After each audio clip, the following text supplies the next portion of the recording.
ओशो कहते हैं, इस जगत में कुछ भी कभी मिटा नहीं है और ना ही कभी मिटेगा। नश्वर कैसे कहते हो? सिर्फ रूपांतरण को, परिवर्तन को।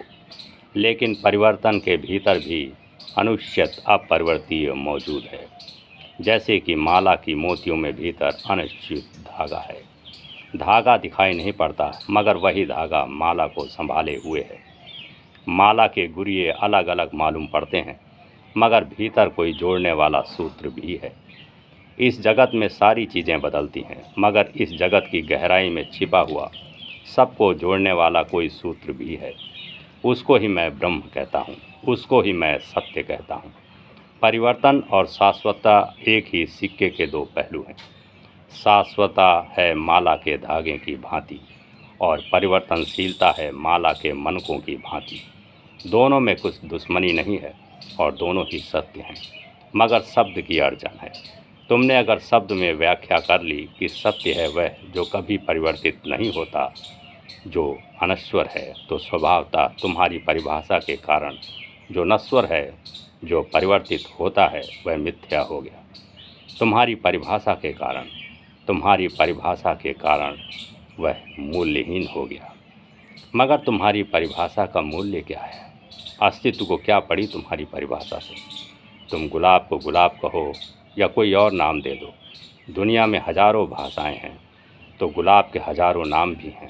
तुम्हारे नाम से कोई गुलाब को चिंता नहीं। तुम सुंदर कहो कि कुरूप कहो, गुलाब को कोई फ़र्क नहीं पड़ता। चाहे कोई भी नाम दो, उससे कोई फ़र्क नहीं पड़ता। कैक्टस कभी सुंदर हो पाएगा? या कैक्टस को तुम जैसा भी कहो। 100 साल पहले कोई सोच सकता था कि कैक्टस को हम कैक्टस नाम देंगे? कभी नहीं सोच सकता था, लेकिन एक नाम मिला। तुमने सिर्फ व्याख्या कर ली है कि सत्य वह है जो शाश्वत है। तुम सत्य को जानते हो, बिना जाने व्याख्या कर ली, फिर व्याख्या में जकड़ गए। अब उस व्याख्या के कारण जगत को माया कहना पड़ता है। ऐसे ही शंकराचार्य व्याख्या में उलझ गए। जब ब्रह्म को शाश्वत कह दिया, अपरिवर्तनीय कह दिया, अनश्वर कह दिया, तो परिभाषा में मजबूरी खड़ी कर दी।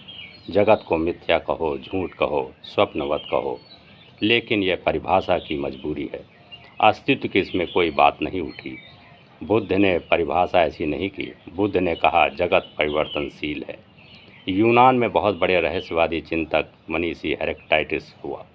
जगत सतत परिवर्तन है, जैसे नदी बह रही है, जैसे गंगा बह रही है। हेरेक्टाइटिस ने कहा कि तुम एक नदी में दोबारा नहीं उतर सकते, इतनी तेजी से धार बही चली जा रही। मगर यही सत्य है।